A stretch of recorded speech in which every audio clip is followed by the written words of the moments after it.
If you sometimes struggle with reacting or overreacting, like getting stuck in the emotion even when you want to say something different, I want to mention today this function of our brain and how it works and what parts it has, so you can actually communicate in between your inner world better and react differently, react the way you really desire.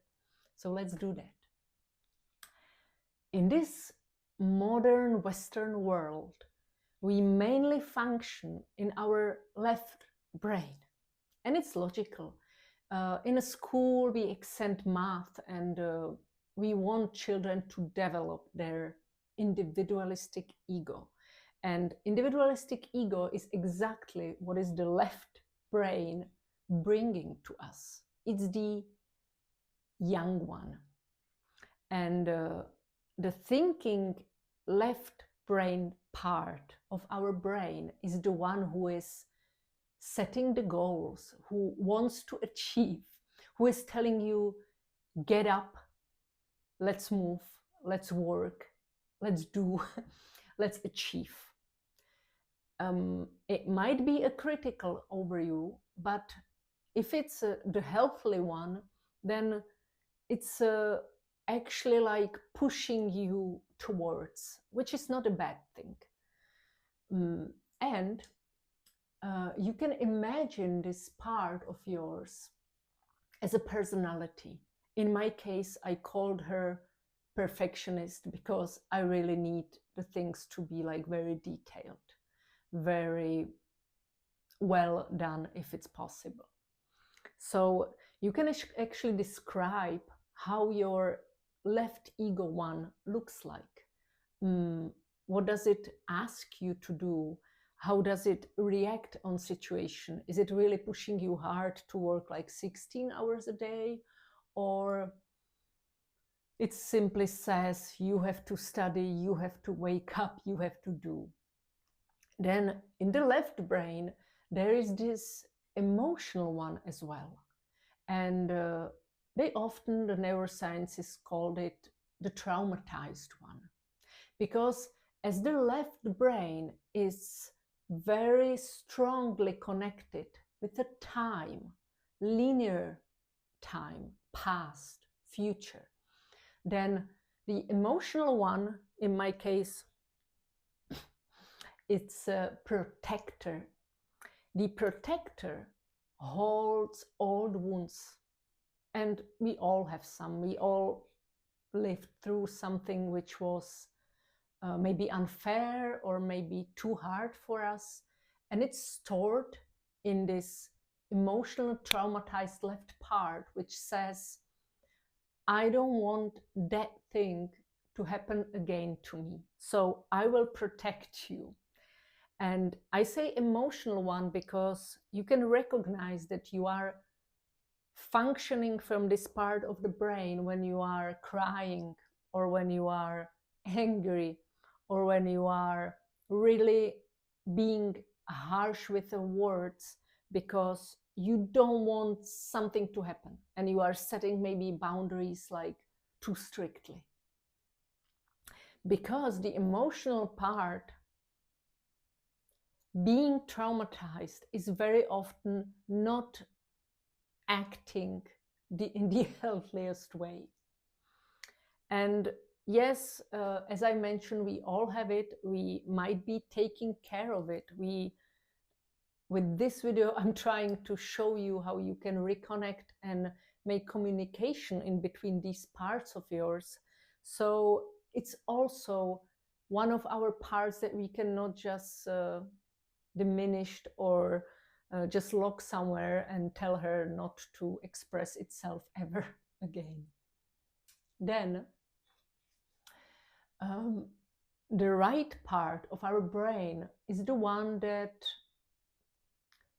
doesn't accept a time. It lives in a present moment, which basically mean that it's the part that is like ocean. It's the part that everything around in this world and everyone in this world is us, is you.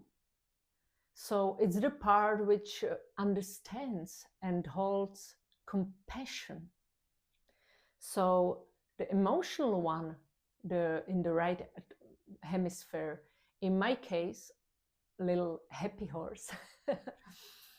Well, for me, it's a very creative one. And it's the one who loves to have fun, who loves to do things just for the sake of doing it, you know, the silly one. It's very often could be a child in you. And you can describe it, you can know it when you sing or dance or you laugh and you love to do something like maybe swimming or really maybe doing poetry, whatever you love to do, and you lose the connection with the time because you could do it for hours. That's the one.